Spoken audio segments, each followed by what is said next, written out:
Salut mes pirates, c'est le Captain Crochet. Boum pour une nouvelle discussion Hall of Fame. Je sais que vous l'adorez cette série. Et pour la première de l'année 2020, je me devais d'appeler mes collègues, mes chers amis du YouTube Game, avec des gens qui ont déjà participé aux discussions Hall of Fame, avec bien sûr Nico de Culture Box qui est avec nous. Salut Nico.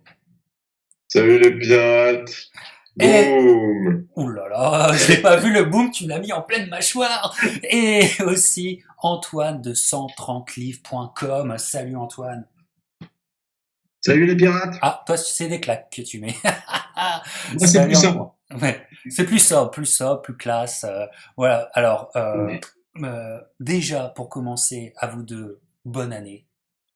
Ça me fait extrêmement plaisir d'être avec vous aujourd'hui parce que, comme je le disais, on a déjà fait des discussions Hall of Fame ensemble et ça a été des grands moments aussi pour nos auditeurs, aussi pour les Pirates de la Boxe qui ont vraiment adoré. On a un super retour des émissions qu'on a fait. Pour rappel, hop, vous savez que je fais le montage visuel en même temps que je vous parle, mes chers amis. Et, euh, et donc, il y avait, bien sûr, je vais le remettre, avec Antoine, il y avait ceci. Hop, on va le mettre là, ça sera beaucoup mieux. Tac, il y avait avec Antoine la discussion Hall of Fame, le retour sur la carrière de Miguel Cotto, qui est toujours disponible. Je mettrai le lien dans la description pour ceux qui voudraient se replonger. On a passé un super moment, mes pirates.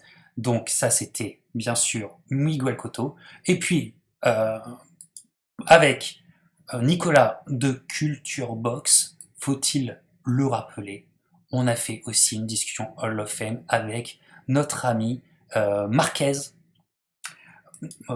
qui a aussi a été très apprécié. Le lien est dans la description. Et puis, s'il vous plaît, faites-nous passer la barre des 1000 vues, quand même. On vous a régalé. Faites-nous passer la barre des 1000 vues pour ça, parce que ça le mérite. Voilà, mes pirates, boum, on enlève Monsieur Marquez. Et puis, on va enlever aussi Monsieur Cotto. Hop, mes pirates. Voilà. Alors, Nico et Antoine, je voulais être avec vous aujourd'hui. Pourquoi? Pour qu'on fasse une émission où on se penche sur la QV 2020 des, des Hall of Famers, des boxeurs qui vont être intronisés au Hall of Fame et qui vont donc devenir des éternels. Alors, on avait eu du nez avec Nico puisque Marquez est dans cette sélection. Les journalistes, les écrivains de boxe ont voté pour Marquez. On va pas revenir sur la carrière de Marquez. On vous l'a fait. Encore une fois, allez voir la vidéo. Mais c'est toujours par trois. Il y a toujours trois athlètes qui sont intronisés chaque année. Et donc Marquez, et puis Bernard Hopkins et Shane Mosley. Alors, je voulais vous avoir vous deux parce que on en a souvent parlé ensemble de ces trois figures là, que ça soit de façon un peu détournée, c'est-à-dire Shane Mosley, on en a parlé avec Antoine dans la vidéo sur Koto, Bernard Hopkins aussi, on en a parlé dans d'autres vidéos. Voilà, alors d'une part, sur ce vote, euh, quelle est votre réflexion? Vous êtes satisfait? Vous avez des griefs? Vous en pensez quoi? oh, ben, c'est compliqué d'avoir des griefs avec un plateau pareil, parce qu'on sortait d'une année 2018 où on avait, et je ne leur manque pas de respect, Don Curry, Julian Jackson et James McGirt. Bon, c'est des très bons boxeurs, mais par rapport à la QV 2019, c'était moyen. Là, cette année, on a trois boxeurs qui ont marqué l'histoire de leur sport. Marquez, vous y êtes revenu dans cette très belle vidéo. Je vais pas m'étendre dessus, mais franchement, qui peut contester la légitimité de Bernard Hopkins ou Sean Mosley au Hall of Fame? J'attends un argumentaire solide si quelqu'un veut s'y coller. Ouais, bon, Ouais, vas-y, vas-y. ce sera pas moi, ce sera pas moi qui m'y collerai. Je partage tout à fait l'opinion d'Antoine et ouais. Et d'ailleurs, je pense que je sais pas si est-ce qu'il y a un classement dans l'introduction? Un Parce que classement pour le vote, tu veux dire? ouais, pour les trois premiers. Euh, Non, c'est les trois premiers qui ont le plus de votes. Il y a une liste généralement d'une vingtaine de noms qui Hmm. chaque année est proposée et chaque votant a le droit à cocher trois noms, si j'ai bien compris. Ouais, Euh, je crois que c'est ça. c'est ça, le Hmm. droit de cocher ou peut-être cinq noms et c'est les trois premiers qui passent. Voilà. Mais je me demande si pour les trois, c'était leur première année où ils pouvaient être dans cette fameuse liste. Et donc, ils auraient été Je- tout de suite, Voilà. ils auraient été tout de suite intronisés à leur première année de possibilités, ce qui est pas mal. Alors moi aussi, je vous rejoins. Je, comment dire, depuis un certain temps, chaque année, je pouvais me dire, ok, c'est pas mal parce qu'on respecte et on aime les boxeurs, les légendes, mais il y en a, tu te dis, je suis mitigé, tu vois. Moi, je me souviens que la QV, c'était la QV 2017, il y avait Winky Wright, Vitaly Klitschko, et la troisième personne, je ne m'en souviens plus. Et bon, j'étais trouvé ça moyen. Mais là, celle-là, je trouve qu'elle en impose. Elle en impose véritablement. Je trouve que c'est véritablement plus que solide, c'est impliable quoi sur ces trois-là.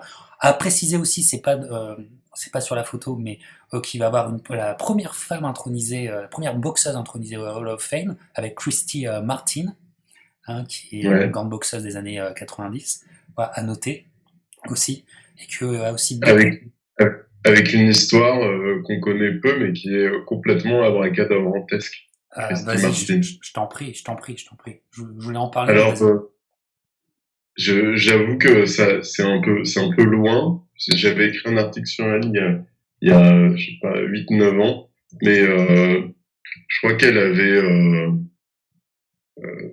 elle avait subi une tentative de meurtre par son ex-compagnon, qu'elle avait mis KO. Et puis, elle s'était échappée sur la route avec un couteau planté dans le ventre, avant d'être sauvée par les secours.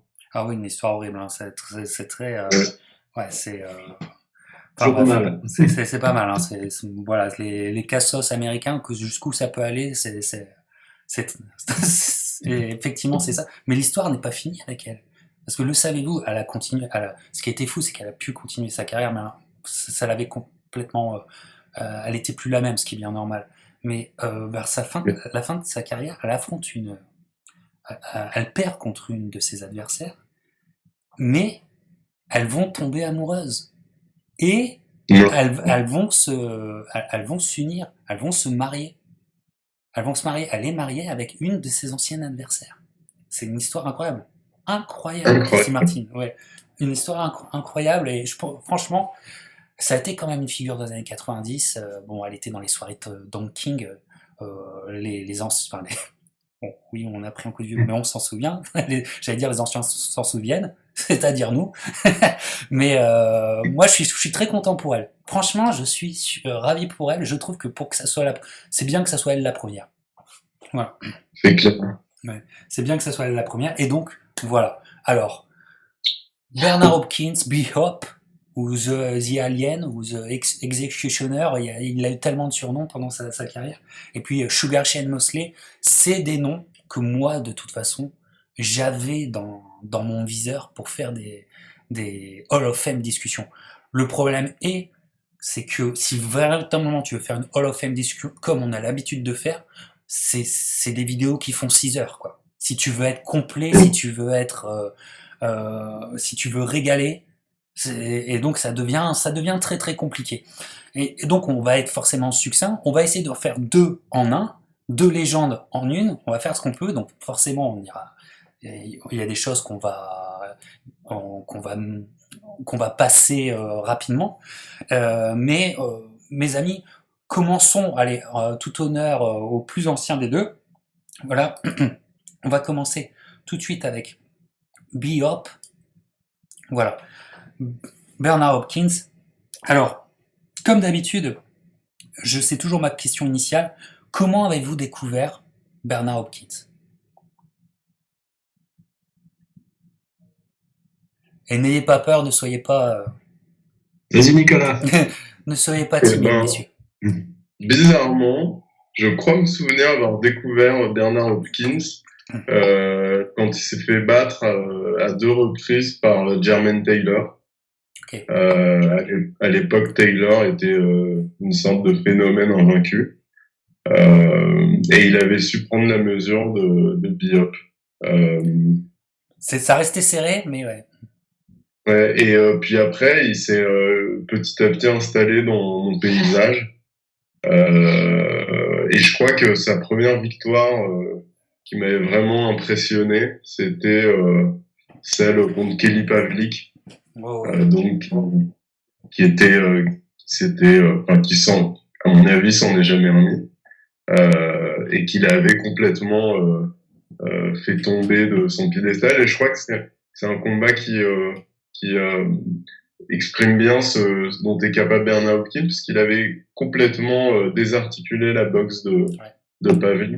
Il trouvait aucune solution. Et je pense que c'est quand même c'est ce qu'on retiendra de Hopkins, c'est ses qualités de tacticien et sa capacité à manger le cerveau de son adversaire et petit à petit, un peu comme une montre religieuse, à bouffer sa boxe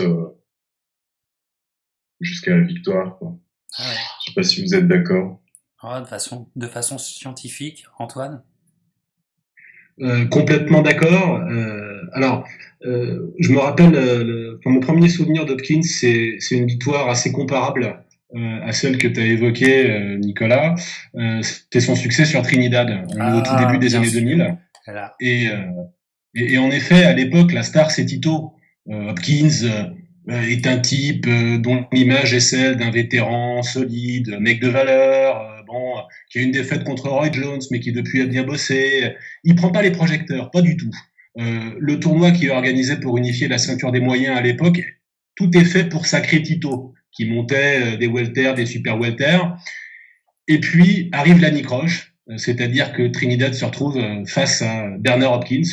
Hopkins, lui, est absolument pas impressionné, alors que Trinidad faisait peur à peu près tout le monde. Et il démantèle Tito, il le travaille, il impose son rythme, il impose ses esquives, il impose ses accrochages, il est sale comme il faut. Et c'est un chemin de croix pour Trinidad qui finit arrêté d'ailleurs, il voit pas la fin du combat. Et c'est un coup de tonnerre parce que Trinidad était invaincu à l'époque. Et là, il est juste tombé sur plus fort que lui. À New York, tout à fait. À New York. Tout à fait. Est-ce que c'est il y a celui avec Trinidad et puis il y a celui avec De La Hoya. Oui. C'est une spécialité de déboulonner les idoles, Hopkins. Ouais. Et ça va bien avec le personnage justement, avec l'homme qu'il est. C'est d'ailleurs moi je trouve que c'est d'ailleurs surprenant. Ça veut dire qu'il a malgré il a un caractère pas facile, Bernard Hopkins, mais maintenant il est associé avec Oscar de la Hoya en business dans Golden Boy Promotion. Mais il faut revenir aussi sur ce caractère. Alors moi je vais vous dire comment je le découvre. Ça a été par à coup. La première fois que je le découvre, oui, c'est avec son combat en 93 contre Roy Jones Jr. Mais parce qu'on était du côté de Roy Jones, parce que Roy Jones était ce phénomène dont tout le monde parlait, et puis il était en sous-carte de Riddick Bowe contre Ferguson à Washington, dans un grand stade à l'époque, et puis Hopkins, on parlait de lui parce que, oui, effectivement, c'était un moyen qu'on disait à l'ancienne, mais moi j'étais jeune et je comprenais pas exactement ce que ça voulait dire, mais surtout parce qu'il avait tout un décorum, tout un personnage quand il montait sur le ring. À l'époque, c'était le The Executioner, et il venait avec des mecs cagoulés et tout ça. Bon bref, c'était un petit peu à cause de son apparat. Et puis, ça a été comment dire, comme Roy Jones a dominé le combat, on se disait, ouais, bon, qu'est-ce qu'il a de spécial, lui? Et donc, il est retombé pour moi dans l'oubli, même si parfois j'en entends parler, je regardais pas ses combats et tout ça. Et là où je reviens vers lui, c'est juste avant son combat contre Trinidad, c'est quand il est à Porto Rico, et ça, Antoine, tu t'en souviens aussi, c'est qu'il est à Porto Rico, et pour faire monter la sauce, le mec va trop loin, c'est que devant tout le public et devant notre Trinidad, il prend le drapeau portoricain, boum, il le jette, il l'écrase et tout ça, et il se prépare directement le public devient fou, il y a une émeute, il est obligé de courir pour s'évader. Je pense qu'il a pris directement l'avion parce que sinon il était mort. Et donc là, Bon, le mec avait fait trop, ce qui veut dire que le combat, il fallait assumer après derrière. Et puis arrive aussi, je vous ai mis, comme vous voyez, je vous ai mis ce poster de ce combat, parce que c'est un combat, comme je vous dis, qui est essentiel pour comprendre Bernard Hopkins. Il arrive, c'est le premier combat à New York après le 11 septembre. Et il n'arrive pas le 15 septembre, ils sont obligés de le décaler d'au moins une semaine. Et donc, il se passe dans un environnement très, très dur. Et malgré tout ça, Hopkins, là, va montrer cette science du ring.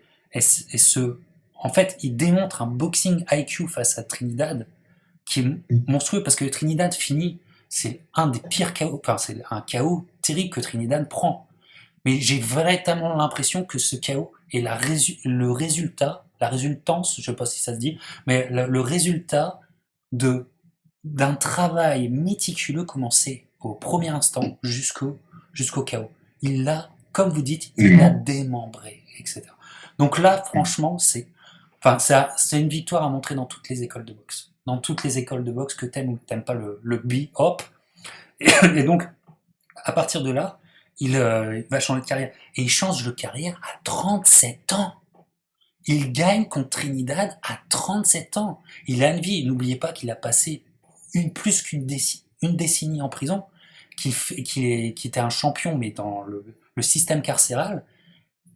Et c'est là où il devient boxeur.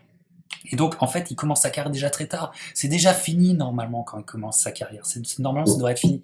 À 37 piges, il change de statut, change de format, et là, ça va aller de victoires incroyables, comme tu dis, de la Hoya, qui est l'autre victoire qui fait que Hopkins devient un nom, il solidifie son nom.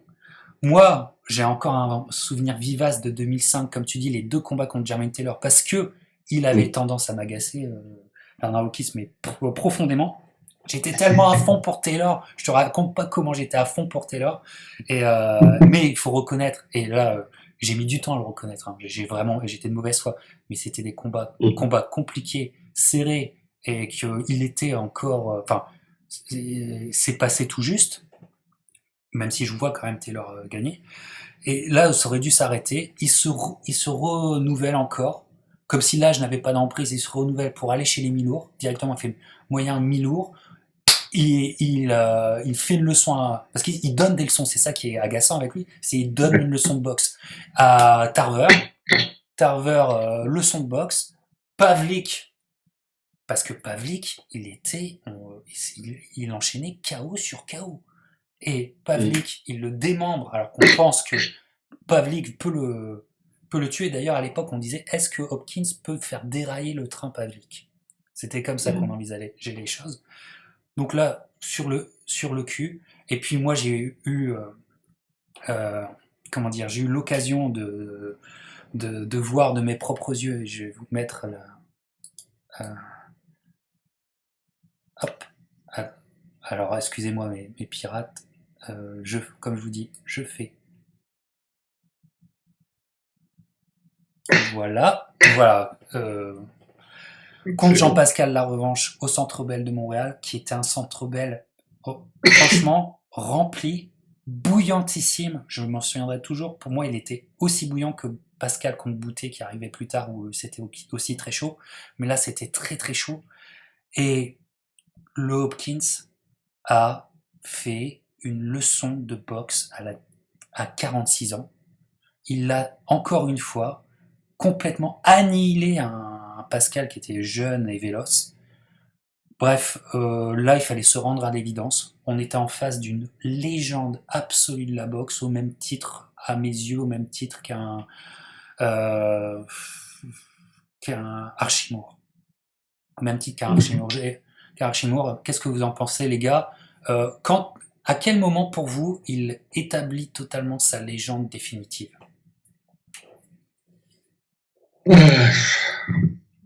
J'ai l'impression que les moments les plus forts de sa carrière, on les a On les a énumérés. Ce qui est, il a ressuscité plusieurs fois. J'ai l'impression que sa victoire la plus importante en termes de strict rayonnement, c'est son succès sur Trinidad. Mais en effet, après coup, il a battu les stars de l'époque. Il a connu des derniers coups d'éclat. Sa victoire contre Cloud, elle est presque anecdotique. Là, on tire vers la fin de sa carrière. On est en catégorie mi-lourd. Il faut quand même se rappeler que Tavares Cloud, même s'il rentrera pas dans les livres d'histoire, c'est encore un type que Hopkins renvoie à l'école de boxe, alors que Cloud était invaincu. Et donc je sais pas s'il y a une victoire dans la carrière d'Hopkins. Il y a les victoires de l'homme mûr autour de 35 ans où il impose sa science du ring, tout son côté archétype du boxeur de Philadelphie. Ouais. Et puis il y a derrière la longévité, c'est-à-dire le mec qui a 45 piges 10 ans plus tard continue à fesser des impétrants et des mecs qu'on croit inarrêtables. Tu l'as rappelé tout à l'heure, Captain, Kelly Pavlik. Il avait l'air comme ça d'être assez inarrêtable et ça l'a pas empêché de subir 12 rounds de leçons. Ce qui est intéressant quand on compare un mec comme Pavlik, d'ailleurs un mec comme Trinidad, moi j'ai beaucoup de respect pour Tito et pour Kelly Pavlik, mais quand on y réfléchit après coup, c'était des stars qui étaient taillés pour se cracher contre Hopkins. Parce que c'est des mecs qui n'avaient pas vraiment de plan B. C'était des gars qui étaient très forts dans la filière, qui privilégiaient, qui avaient des enchaînements relativement stéréotypés, et contre ces mecs-là, Hopkins se régalait. Ah oui, oui. Contre Jean Pascal, d'ailleurs, je vous conseille de revoir Jean Pascal. Mark Ramsey, qui est quand même un bon boxeur, un bon entraîneur, ils savent plus quoi faire, ils ont pas la stratégie. Il lui dit simplement d'avoir des séries explosives là pour essayer de voler les rounds, mais ils savent plus quoi faire contre Hopkins. Et Hopkins, il les a downloadés, tu sais, et c'est fini. Toi, Nico.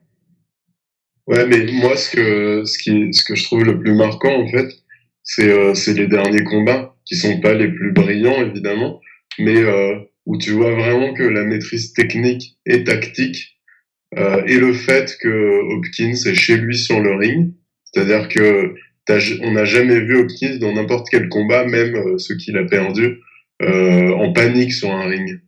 Où tu sens vraiment qu'il est chez lui, il est à l'aise, il est pas stressé.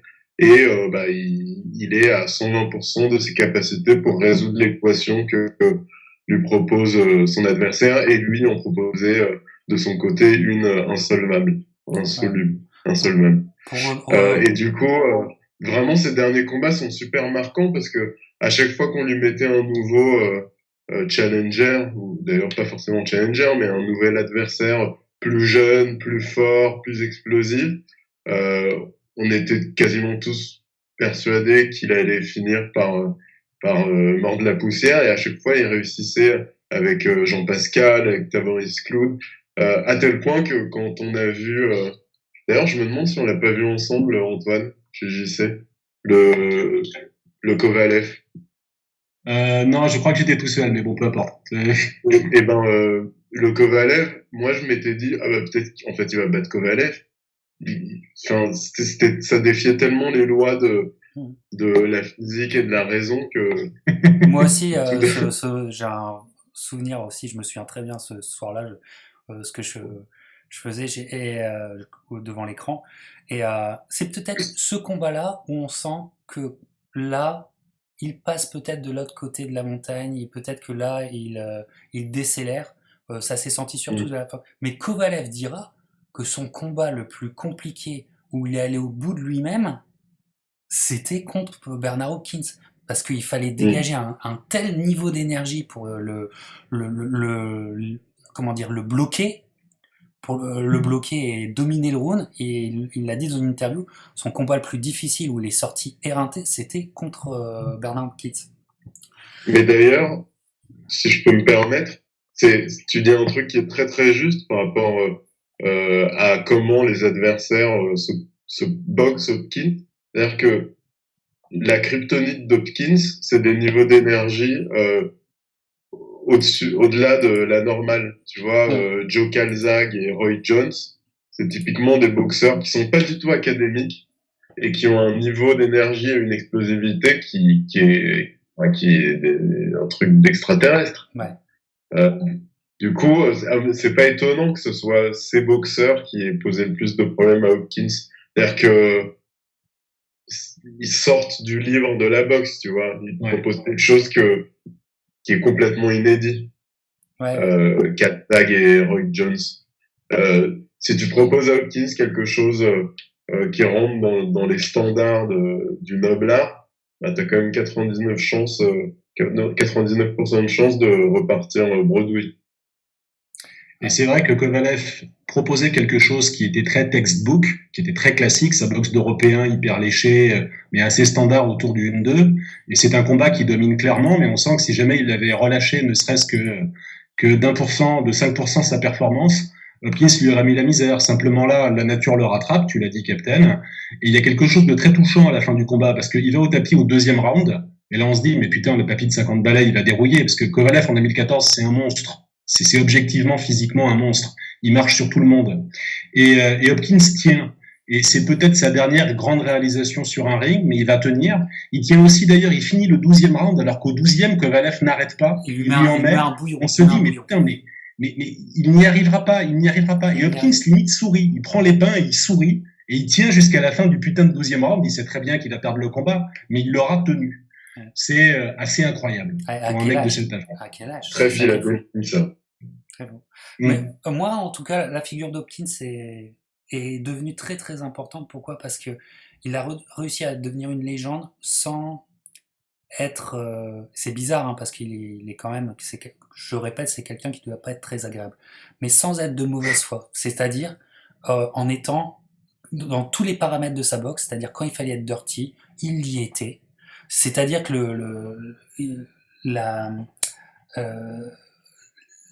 quand le moment demandait à être ou dirty ou à faire de l'anti-box, et ben il le faisait parce que et finalement c'est un des mecs qui m'a fait réaliser que la boxe est tellement dure que parfois il faut savoir mettre de côté ses volontés esthétiques et aussi être dans le dur. Et ça a été c'est un pur scientifique, mais bon, pour les mauvais côtés, c'est vrai que moi, je l'ai trouvé détestable contre Winky Wright, contre Joe Kazagi aussi. Il fallait, comment dire, il était très fort pour se faire mal aimer. Enfin, je veux dire, il avait un talent pur pour se faire mal aimer. Voilà, et je retiens ça aussi. C'est des moments, tu sais, à mon avis, c'est des moments de frein parce que tout le monde était pour dire c'est extraordinaire cette carrière. Et puis il y avait le combat Dirty qui faisait putain, j'en peux plus de lui, j'en peux plus. Tu sais, il y avait souvent ça. Tu sais, dans l'amour qu'on avait pour lui, c'était ouais, non mais c'est incroyable. Et puis oh là là, qu'est-ce qui m'énerve à faire ça, tu vois. Enfin bref, il m'évoque ça aussi beaucoup. Bah moi, au rayon des critiques. Mais qui tiennent plus à la personnalité et en même temps c'est peut-être aussi le produit de son époque et de son milieu, c'est cette obsession pour la race qui est un peu je sais pas bon après le mec vient de banlieue de Philadelphie mais c'est vrai que je sais pas c'est quoi? C'est vrai que la boxe il y a une tradition de racialiser les combats mais je trouve que lui l'a porté c'était un troll de manière comme si c'était un peu un combat d'arrière-garde, quoi. Ouais, mais je pense qu'il aimait beaucoup s'écouter parler et qu'il se trouvait très intelligent dans ce qu'il disait, mais parfois il s'en mêlait les pinceaux et ça trébuche. Et quand ça trébuche, ça fait mal parce que c'est violent, comme le fameux I will never lose to a white guy qu'il dit à Joe Calzaghe. Ouais. Bon bah il aurait quand même pu s'en passer, ça. La rentrée pleine tranche, oui, ça il l'a bien repris. Ouais. Et puis après, alors, si on continue à feuilleter le livre noir de Bernard Hopkins, il y a de la bonne filouterie aussi à l'ancienne, parce que bon, d'une part, le mec hésitait jamais à laisser traîner le coude qui allait bien, ou le coup dans les reins qui allait bien, etc., etc. Ça, il maîtrisait comme le reste, quoi, c'est-à-dire parfaitement. Et puis, il y a des grands moments de mascarade. Il y a son premier combat contre Chad Dawson, arrêté sur blessure, pas bon. Ouais. Ça fait un petit peu de la mise en scène et franchement, d'ailleurs, le match retour, heureusement, a permis à Dawson quand même d'éclaircir un peu les choses. Néanmoins, bon, voilà, Hopkins, c'est le type qui tentait et ça renvoie au proverbe anglo-saxon. En gros, bah, si tu triches pas, ça veut dire que t'essaies pas. Lui, il intégrait complètement cette logique-là. C'était dans son logiciel. Tout était bon pour gagner, y compris les filouteries un peu extrêmes, du style, ben voilà, essayer de faire disqualifier Chad Dawson pour une faute technique qui n'y était pas, quoi. Tout à fait, tout à fait. C'est ça aussi Bernard Hawkins.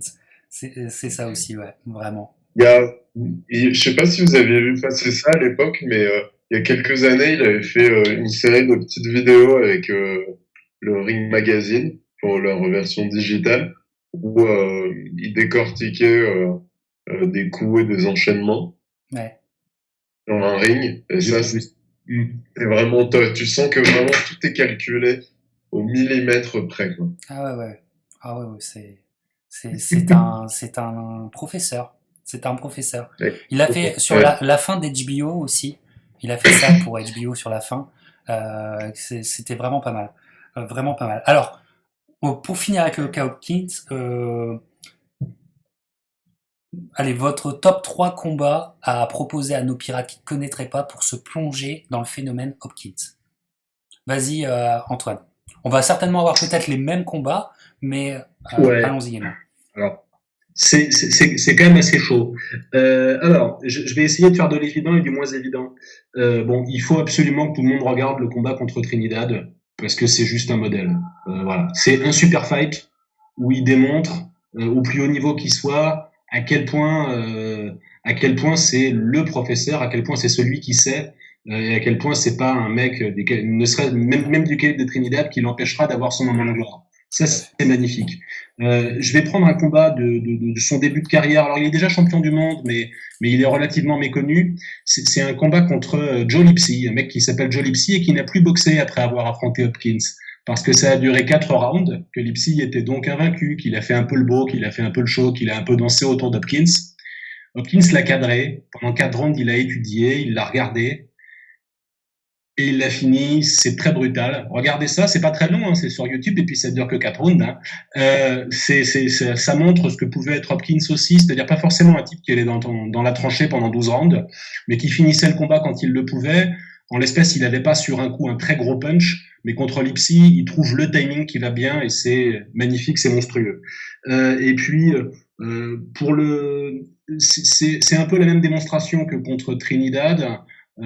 Troisième combat, je dirais sa victoire contre Glenn Johnson.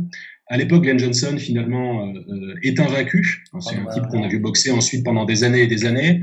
Mais c'est lui qui arrête pour la première fois Glenn Johnson, alors que c'était vraiment un type dur au mal. Et là encore, c'est un combat qui dure une dizaine de rounds et qui est une très belle illustration du Hopkins dans le texte, c'est-à-dire intelligence situationnelle, ajustement incessant, sentiment d'impuissance croissant chez son adversaire et finalement quasiment abandon, même si c'est un chaos technique, au final, c'est quasiment l'adversaire qui peut plus continuer parce qu'il n'a pas les clés, qu'il est épuisé et qu'il est dominé. Tout à fait. Nico, toi, tu conseillerais quoi? Trinidad aussi, évidemment, sur lequel je reviendrai pas. Je trouve que celui contre De La Hoya est quand même super intéressant parce qu'il a fait un boxeur beaucoup plus vif que lui et en faisant appel à sa puissance physique au-delà de toutes ses dimensions techniques. Tu vois, c'est exactement ce que vous disiez, c'est-à-dire que il va toujours aller piocher dans son répertoire ce qui va être le plus apte à résoudre la situation. C'est-à-dire que c'est un type qui a pas un plan A, un plan B. Il a autant de plans que c'est quand même étonnant. Et contre De La Hoya, je trouve que c'est vraiment parlant, c'est vraiment impressionnant la façon dont il le démantèle petit à petit, alors qu'il a en face de lui un De La Hoya qui est quasiment au top de sa carrière. Question parenthèse, mais à tous les deux, est-ce que De La Hoya lâche l'affaire ou est-ce qu'il est vraiment KO? Ça, c'est une question que je me pose encore. Faudrait la poser à Oscar. Faudra la poser à Oscar. Je me la pose encore, cette question. Ouais. Mais c'est vrai que c'est un boxeur qui te dégoûte un peu du combat, quoi. C'est-à-dire, c'est un boxeur qui te donne envie d'abandonner, c'est un boxeur qui te donne envie que ton coin jette l'éponge, qui te donne pas forcément envie de remettre le couvert une fois que t'es passé entre ses gants. Ça, c'est quand même, c'est une certaine race de boxeurs qui crée ça chez leur adversaire. tout à fait. Alors moi, je vais vous dire aussi ce que je vous conseille. Je suis totalement d'accord avec vous. Si vous voulez voir le Bernard Hopkins lumineux, scientifique, matador, il y a la même famille de combats, c'est-à-dire contre Trinidad, contre Pavlik, euh, qui et contre Jean-Pascal La Revanche, le numéro 2, qui sont à voir. C'est le même type de combat, vous apprécierez de la même façon. Mais je vous conseille aussi le premier combat qui se passe pas à Montréal, mais qui se passe dans la ville de Québec. Le premier combat contre Jean Pascal. Pourquoi? Parce que là,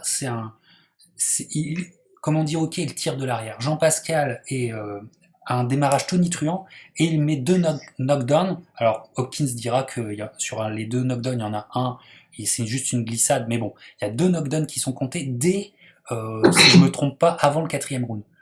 Donc, D'accord. Pascal est largement devant au scorecard. On est à Québec, hein. En plus, on est à Québec. Donc, il est chez lui, Jean Pascal.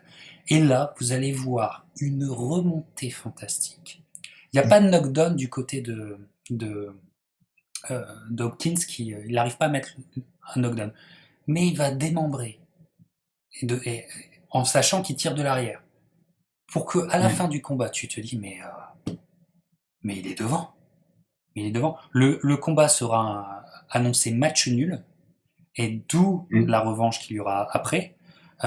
Mais alors, pour voir un Hopkins dans le dur, et qui, par sa science, te change la situation, c'est extrêmement impressionnant. Extrêmement impressionnant. Et voilà, on en a fini mes pirates avec le cas Hopkins. Et bon, il a mérité sa bague de Hall of Famer. Alors là, mes amis, on va passer sur l'autre pan de cette QV 2020 Hall of Fame. Marquez, on l'a déjà fait avec Nicolas, on vous le répète, le lien est dans la description. Mais on va aller tout de suite, je fais le montage, je vous le dis en direct, mes amis. Hop, voilà, Shane Mosley. Shane Mosley, moi je suis très très content qu'il soit Hall of Famer parce que j'ai toujours été un très très grand amateur de sa boxe à Shane Mosley. Écoutez, vous, la réaction que vous avez eue en sachant qu'il allait devenir Hall of Famer, ça vous inspire quoi? C'est rien d'illogique. Moi, je sais que j'avais été bouleversé par son combat contre Margarito c'était en 2010, non, c'est ça? 2009. 2009. Janvier 2009. Je me souviens que j'étais au Mexique, dans une maison de campagne en week-end avec que des Mexicains. Et on avait attendu toute la nuit l'arrivée du combat, mais en débordant de confiance, mais en étant persuadé que Margarito allait faire qu'une bouchée de mon vieux Mosley, et il nous avait offert un récital. Et puis qu'on avait vu sans être au courant de l'affaire des bandes plâtrées de Margarito, donc de manière complètement innocente. Et à partir de ce moment-là, ouais, je m'étais plongé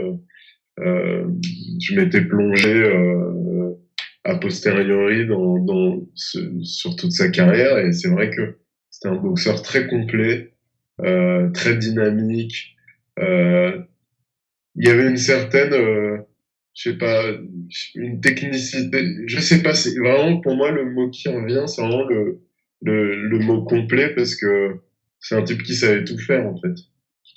Ouais. Et toi, Antoine, tu le découvres comment, Shane Mosley? Alors, Mosley, pour moi, c'est les combats contre De La Hoya, le premier combat contre De La Hoya, qui à l'époque est un événement dans le monde de la boxe, tout simplement parce que on a affaire à deux stars, deux types un peu glamour, deux Californiens, deux mecs qui sont invaincus. Si je dis pas non, c'est après le combat de Trinidad. Ah, je m'emmêle les pinceaux, Captain. Soit Oscar est invaincu, soit il a qu'une seule défaite et c'est contre Trinidad. Bon, peu importe. C'est juste après. C'est bon. C'est juin 2000. Et c'est objectivement un super fight, une très très belle affiche. et un combat qui est sûrement doux amer pour certains fans de Mosley, parce que pas mal de gens l'ont donné à Oscar. Il s'avère que les juges l'ont donné à Mosley. Mais c'est un très beau résumé de ce que le scoring en boxe, c'est-à-dire une affaire profondément subjective. Il n'y a aucun scandale à le donner à Mosley, il n'y aurait aucun scandale à le donner à Oscar, objectivement. Et on voit finalement, lors de ce combat, on voit un athlète. Alors, tu as parlé de technicité, effectivement, Nicolas. Moi, je retiens le fait que Mosley, à la base, il est fait pour ça, quoi. C'est-à-dire que c'est un type magistralement coordonné, très rapide. C'est un type qui a de la foudre dans les poings et qui a su porter son punch jusque dans les catégories supérieures, parce que pour abattre un zozo comme Margarito, quand on vient des poids super plumes ou légers, bon, bah, il faut quand même avoir un peu de pop. Donc c'est un très bel athlète à la base. Après, pour en revenir à la question fondamentale du qu'est-ce qu'on éprouve en voyant Mosley rentrer au Hall of Fame, j'ai tout de suite pensé malgré tout à il le mérite. N'oublions jamais 2003 et l'affaire Balco, parce que ça restera un coup de canif dans un CV qui est magnifique par ailleurs. C'est quand même un type qui aurait pu répondre un peu plus sévèrement du fait d'avoir été dans les listings de l'affaire Balco.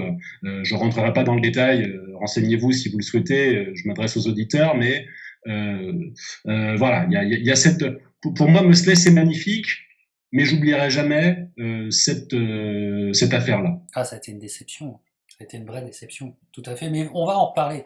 On va en parler. On en avait déjà un petit peu évoqué dans une de nos anciennes vidéos. Antoine, cette affaire Balco. Tout à fait.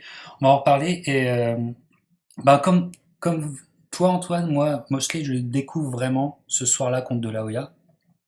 Je le découvre parce que ce combat, intrinsèquement, ce combat, pour moi, est dans mon panthéon. Je pense qu'il est dans le panthéon de beaucoup de gens, mais ce combat-là, pour moi, je reste subjugué après l'avoir vu 200 fois, tu vois. Il est incroyable, ce combat. Et en plus, là, je suis tombé amoureux de ce combat. Là, moi, je suivais la carrière de La Hoya comme tout le monde, tu sais. Mais bien des années plus tard, je vais comprendre ce que relevait ce combat en plus. Il était à Los Angeles avec 2 mecs de Los Angeles qui se connaissaient depuis l'enfance, ça on comprenait pas, et qui en fait étaient connus de tout le microcosme box de Los Angeles depuis que les mecs avaient 10 ans. Et en fait, c'était pas leur premier combat. C'est ça qui est fort. Et généralement, quand dans un combat, tu as des ramifications qui se font chez leur carrière amateur ou leur carrière quand ils sont jeunes, ça te donne des trucs explosifs plus tard. Ça est déjà arrivé, tu sais. Des mecs qui avaient non pas des comptes à régler, mais des comptes à régler parce qu'il y avait eu un passif chez les amateurs. En pro, ça te donne des trucs toujours spéciaux. Enfin bref. Et puis aussi FX Tool, qui disait que c'était l'un des plus grands boxeurs qu'il avait jamais vu de sa vie. L'écrivain FX Tool, l'écrivain de Million Dollar Baby notamment. Voilà, donc et puis il y a l'affaire Balco où il tombe, et en fait ce que ça révèle que le dopage revient en force, revient nous mettre une grosse claque pour nous amateurs de boxe. Tu vois, on est en 2003 et en gros, tu vois, nous on est dans notre délire et la question du dopage n'arrive jamais, tu sais. Et c'est comme si on nous mettait une grosse claque, boum, l'affaire Balco. Ah, voilà. Et donc lui, c'est vrai, ça m'a profondément déçu parce que je l'adorais. Mais j'ai l'impression qu'il a pris un peu pour tout le monde. Tu vois ce que je veux dire? Parce qu'il a été interrogé. Il a été interrogé. La vidéo existe, elle est récupérable. Elle a été interrogée par le FBI. Il a dû prêter serment au FBI, donc il a dû dire pas mal de choses, voilà. Et puis donc à partir de là, de toute façon, il était dans le viseur. Donc en fait, ce qui est beau, c'est sa deuxième partie de carrière, parce que normalement, il aurait dû s'effondrer, tu vois. Il avait ça à porter, il avait ce fardeau à porter sur le dos. Bon, c'est sa responsabilité aussi. Mais ce qu'il fait après, pour moi, c'est juste incroyable, parce que le mec, il est dans le viseur. Le mec, il est croyez-moi mes pirates, le mec, à chaque fois le grand combat, testait et tout ça, et ses adversaires, justement, parfois même il le prenait en espérant qu'il se fasse choper, tu vois. Mais Mayweather notamment, on va en parler. Bon, bref. Mais, bref, c'est un mec qui a fait des erreurs, mais qui s'est réinventé à chaque fois. Parce qu'il y a eu une période où, normalement, même sans l'affaire Balco, il aurait dû être fini. C'est ces quatre défaites consécutives. Faut qu'on en parle. Ces 4 défaites, je vais le mettre tout de suite là, notamment contre Vernon Forest, notamment contre Vernon Forest.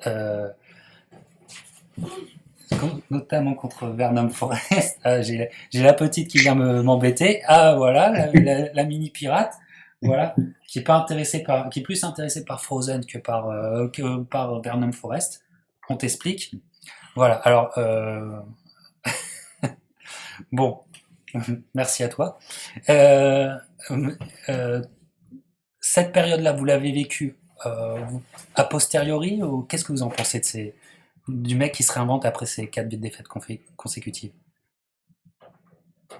Les défaites contre Forrest et contre Winky Wright. Ouais. Moi, j'ai vécu ça a posteriori, j'avoue. Mais c'est vrai que je sais pas. Après, c'est toujours bizarre. En tout cas, dans le cas de Winky Wright, tu peux pas en tirer de leçon sur la carrière d'un boxeur qui s'est fait battre par Winky Wright. C'est une boxe tellement spécifique, quoi. Et c'est peut-être le boxeur qui pouvait vraiment embêter un Mosley, et la boxe de Mosley. C'était peut-être la kryptonique de Mosley, Winky Wright. Je sais pas ce que vous en pensez. Possible. Ce jab, quoi, ce jab diabolique, mais que Forrest avait un peu d'ailleurs.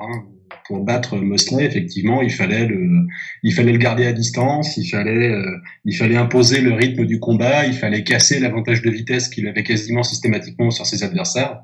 Et en effet, c'est quelque chose que Forrest, que Vernon Forrest a su faire, que Wright a su faire après. Alors moi, ce qui m'a fasciné à l'époque, alors j'avais suivi ça en direct parce que j'étais tombé sur le cul quand j'avais appris la défaite. Je l'ai pas vu en direct, mais de Mosley contre Forrest, la première. Je m'étais dit, mais bon sang, c'est qui ce Forrest? Mosley, c'est quand même la classe à Vegas. Il a quand même tout gagné.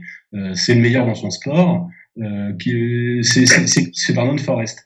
Et ça a raconté une histoire très belle quand Mosley a commencé par paumer ses 2 combats contre un boxeur qui tactiquement avait vraiment les arguments pour le contrarier.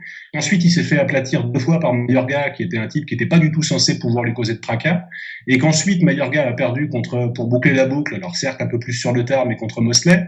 Ça a parfaitement illustré le fait que le style fait le combat, et que finalement, c'est pas tant la valeur intrinsèque du boxeur qui dit tout, mais aussi la manière dont s'ajustent les qualités et les défauts des mecs. Ouais. Pour moi, c'est vraiment cette histoire-là. C'est une symbiose.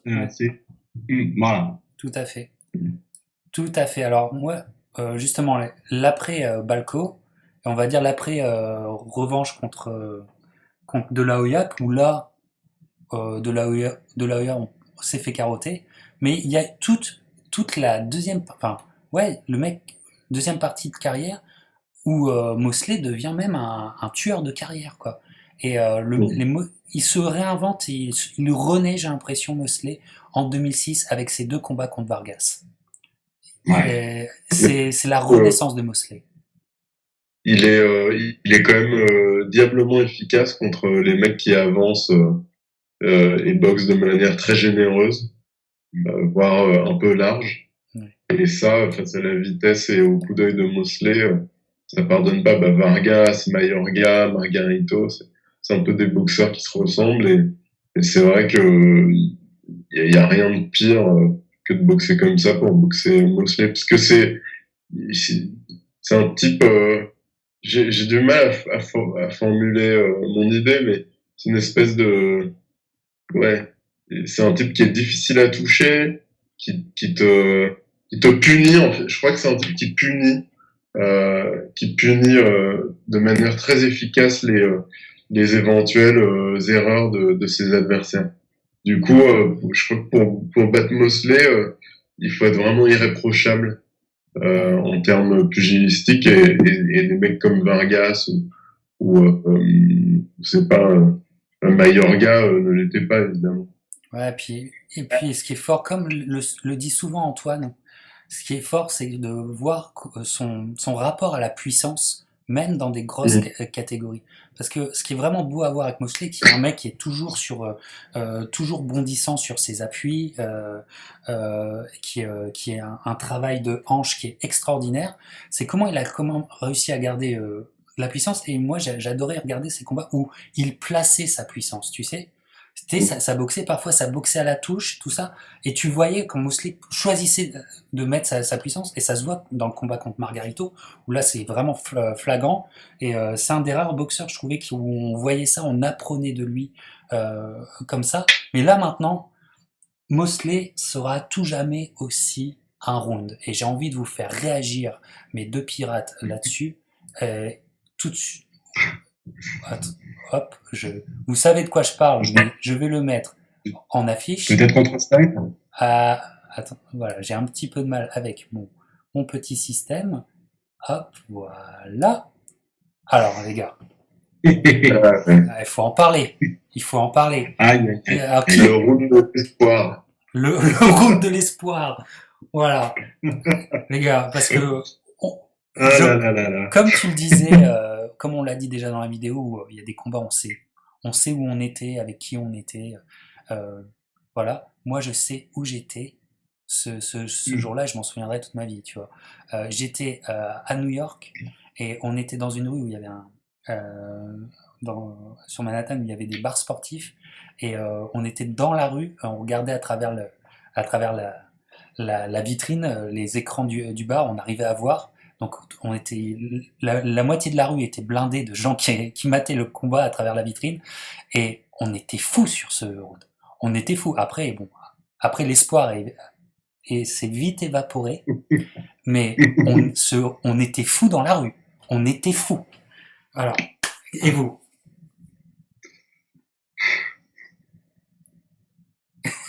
Le round de l'espoir. Alors moi, je peux te dire où j'étais. J'étais comme d'habitude chez moi sur mon canapé, tout seul, à 4 du mat, à 5 du mat, à regarder ça.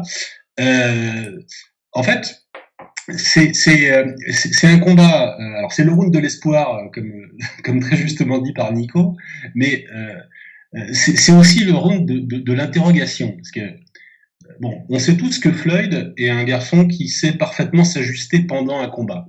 Ça, c'est le type, c'était son super pouvoir. Il l'a fait. Mais Mosley, qui, quand même, sur ce round 2, est vraiment à ça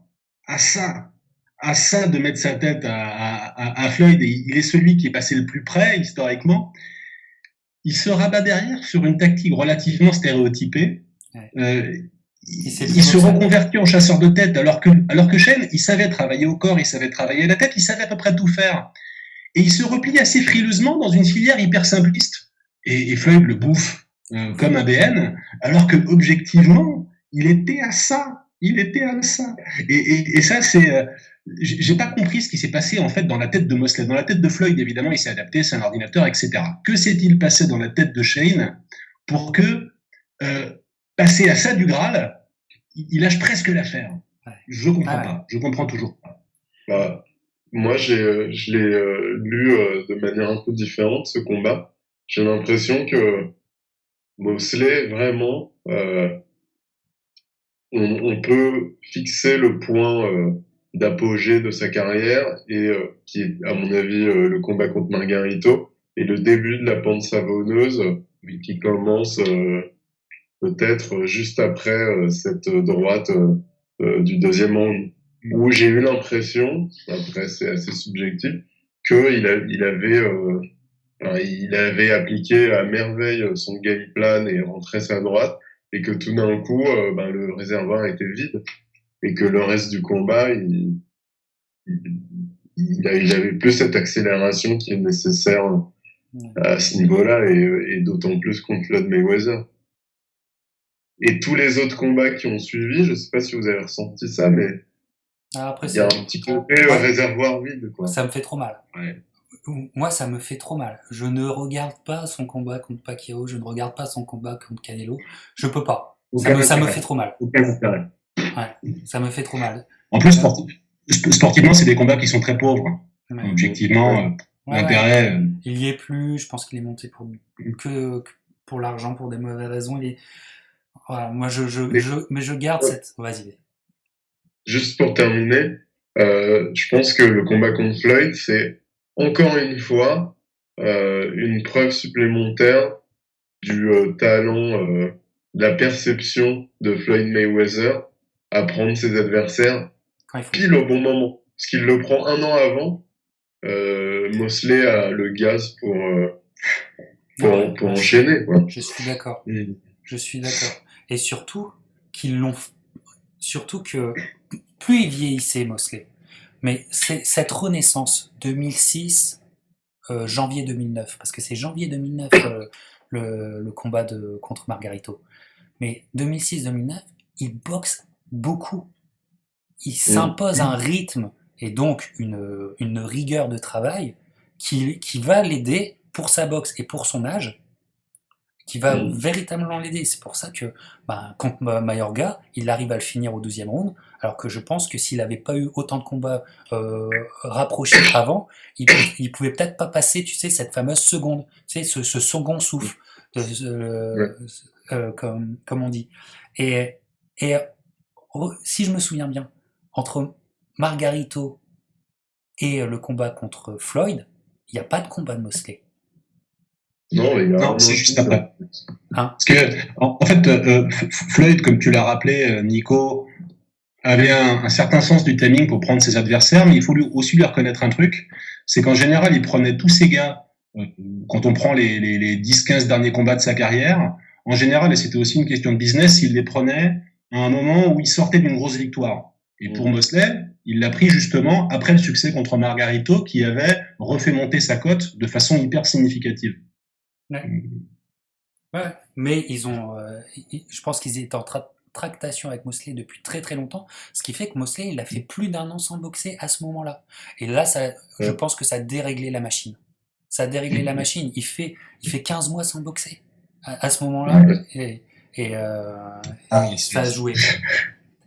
ça a joué. Après, je reste persuadé que, enfin, une partie de l'histoire de Floyd Mosley, c'est peut-être aussi le fait que Mosley s'attendait pas à ce que ça marche aussi bien, Oui. et qu'il s'est retrouvé presque stupéfait en fait, et peut-être désabusé, dépité de se dire mais putain pourquoi je l'ai pas fini quand il était là, etc. Mais Mais je ouais. pense qu'il aurait pu mieux faire pendant encore 2-3 rounds avant de se vider. Voilà.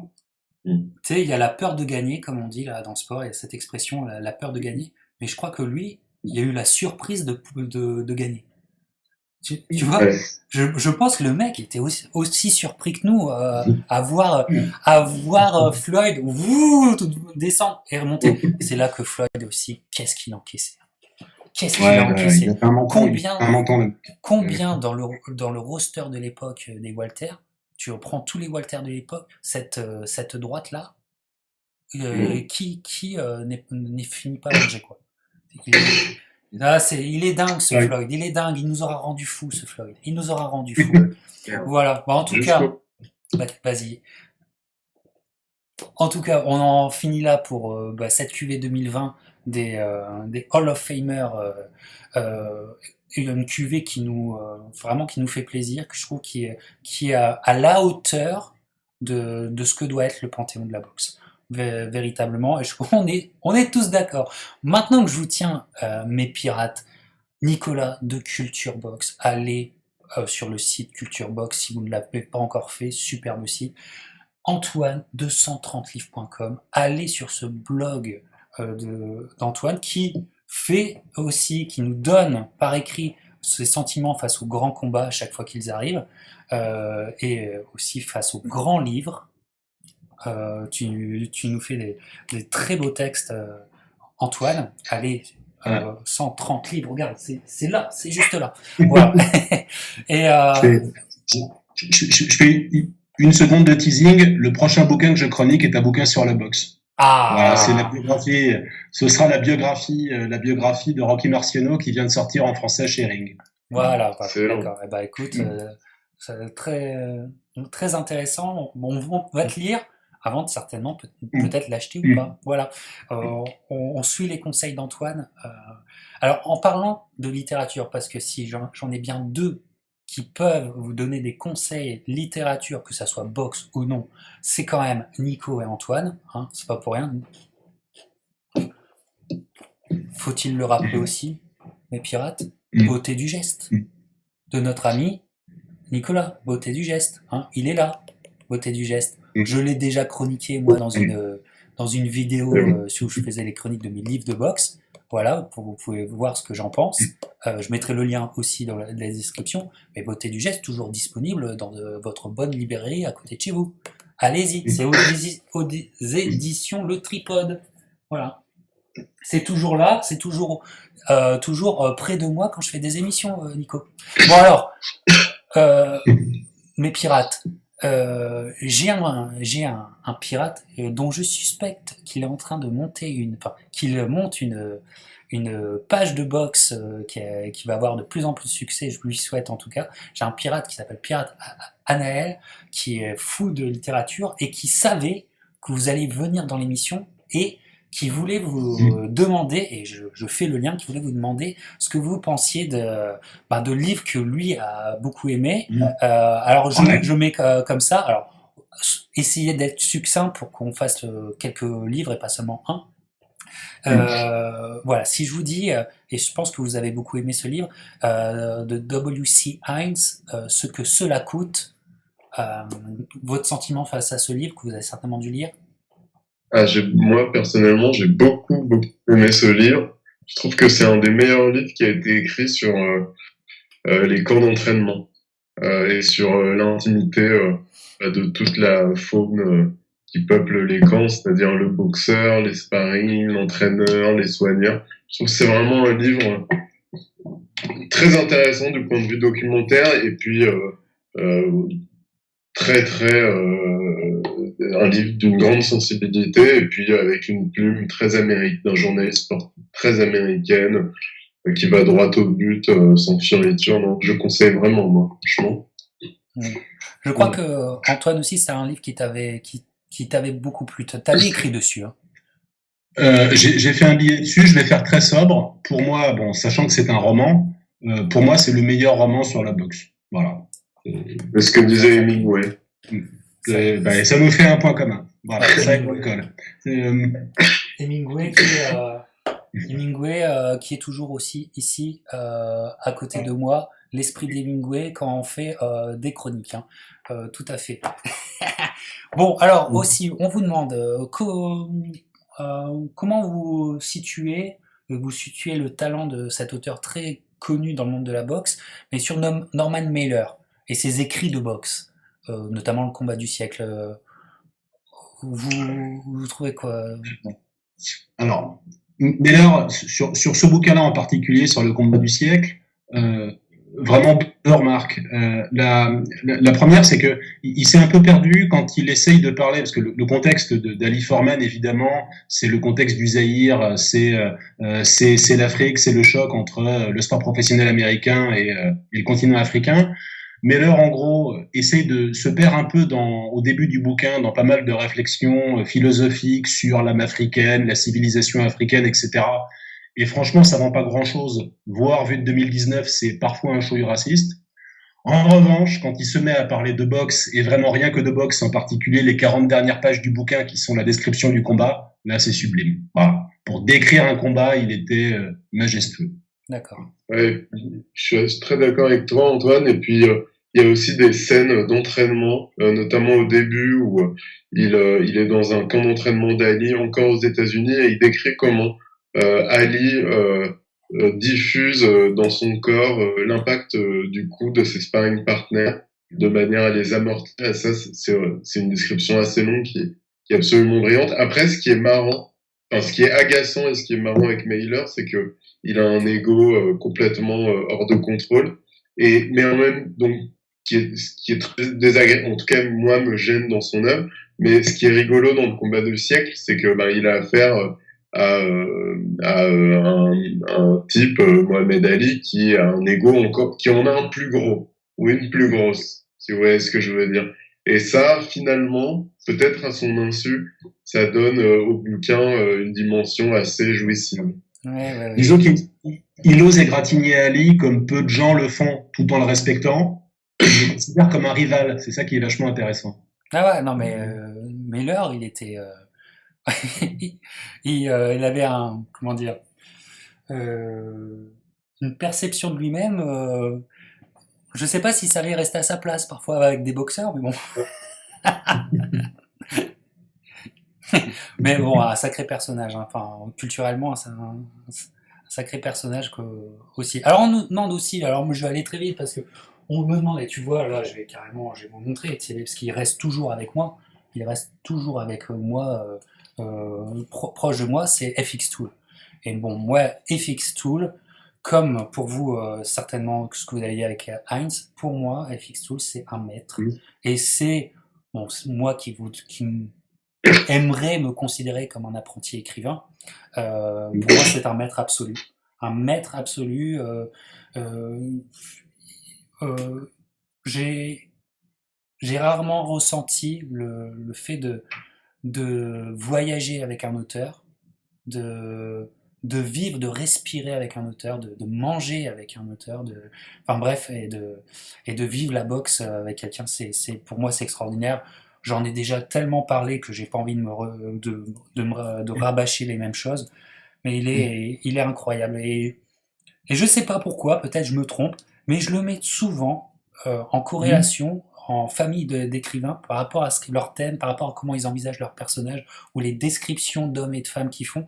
Je le mets souvent en lien avec John Steinbeck, tu vois. Ah, Voilà. Alors, peut-être que c'est moi qui vois ça et que je me trompe. Je peux en convenir, mais je sais pas. J'ai l'impression que j'ai affaire à la même famille d'écrivains, tu vois. C'est ce que nous demandait Pirate Anaël. Donc je me suis permis de parler sur FX Tool parce que vous connaissez que je suis fou de lui. Vous voulez rajouter quelque chose sur FX? ah bah, moi je te suis complètement, j'adore cet écrivain et je trouve que c'est un écrivain qui me touche au cœur en fait. Hmm. Je me souviens avoir écrasé quelques Ah larmes ouais. sur des récits de relations entre un vieux coach et son jeune élève qui commence la boxe. Ça, c'est vraiment très touchant et très bien décrit de l'intérieur, quoi. Et moi, je le rapprocherais du prochain sur la liste, c'est-à-dire de Leonard Gardner, c'est-à-dire que c'est Bad City, où Voilà. ils décrivent pas la boxe de Las Vegas, des casinos, des pay-per-view, mais c'est une boxe tu vois, une boxe un peu lente, avec des coups trop larges, des coups qui font pas mal, des boxeurs qui tombent pas, mais qui se battent quand même devant un public minable, dans des salles minables. Le Et puis Journeyman. Ouais. c'est aussi ça la boxe, quoi. Et puis c'est aussi ça la boxe que vivent la plupart des gens qui la pratiquent et qui l'aiment, quoi. Donc ça, je trouve que c'est assez touchant, quoi. Ouais. Alors, dernière question pour savoir ce que vous en pensez. Là, je ne connais pas. Je ne connais pas, alors c'est pour ça, peut-être vous connaissez, vous pouvez nous en dire un mot. Mais est-ce que vous avez eu écho de Nick Tosches, peut-être, et Oui. son roman Night Train? Alors, bah, Night déjà, Train. il est mort il y a pas longtemps, donc on pense à lui, hein. Hein. C'est un des disparus de 2019. Alors, Tochès, en fait, son bouquin est très intéressant parce qu'il est ultra documenté. Il s'agit donc d'une bio, hein, de Sonny Liston. Et c'est une bio de Sonny Liston où Tochès, qui est quand même un type, un écrivain par ailleurs assez lyrique, mais qui là est hyper factuel. C'est vraiment une enquête extrêmement rigoureuse avec très très peu d'envolées, très très peu de lyrisme donc. Il construit toute la bio de Liston autour d'une thèse qui est tout à fait défendable, alors qui pour l'instant n'est pas prouvée par quoi que ce soit de mieux qu'un témoignage de seconde main. C'est que sa thèse à lui, c'est que tout dans le parcours de Sonny Liston démontre qu'il a balancé ses 2 combats contre Ali. Voilà. Donc c'est un livre à thèse authentique où il explique, il décortique les liens de Liston avec la mafia, il décortique le cycle qu'a connu Liston, le fait que justement c'était à peu près le moment idéal, le combat avec Ali, pour passer la main à une nouvelle star qui rapporte plus de fric, etc. Il s'inspire aussi d'autres exemples, et en particulier il démontre, ou il fait parler un témoin de seconde main du combat entre Rocky Marciano et Archimore, qui est un bon exemple de combat qui aurait pu aussi être arrangé et acheté par la mafia. Donc c'est très documenté, on est d'accord ou pas. En tout cas, c'est une enquête assez fascinante. Voilà. Mais c'est d'un point de vue artistique pas hyper intéressant. En revanche, c'est assez passionnant en termes d'enquête. Ok, très bien, très bien. Nico, Je l'ai lu, mais ouais, je suis assez d'accord avec Antoine. J'ai pas été remporté. happé par le bouquin. Ouais. Ok, Mais bon, intéressant. intéressant. Bon alors, messieurs, on est en 2020. Les projets pour Culture Box et les projets pour 130 livres, dites-nous, pour les gens qui vous suivent et qui sont contents de vous revoir sur la chaîne et dans cette vidéo, les news, quoi de neuf pour Culture Box, quoi de neuf pour 130 livres, je vous laisse, messieurs. La Culture Box va essayer d'être un peu plus régulier dans son rythme de publication. Notamment puisque j'ai écrit pas mal de papiers dans des publications diverses et variées, souvent confidentielles, donc que personne n'a lu. Par conséquent, je vais sans doute les publier petit à petit sur Culture Box, histoire de donner un peu plus de contenu aux lecteurs. Ah oui, mais ils attendent ça, tu sais, ils attendent ça, j'en suis sûr. Et pour Monsieur Antoine de 130livres.com.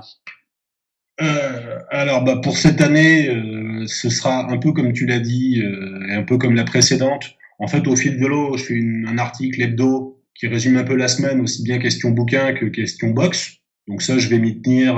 Je vais reprendre mon rythme de croisière. Là, les premières punchlines de l'année sont sorties hier.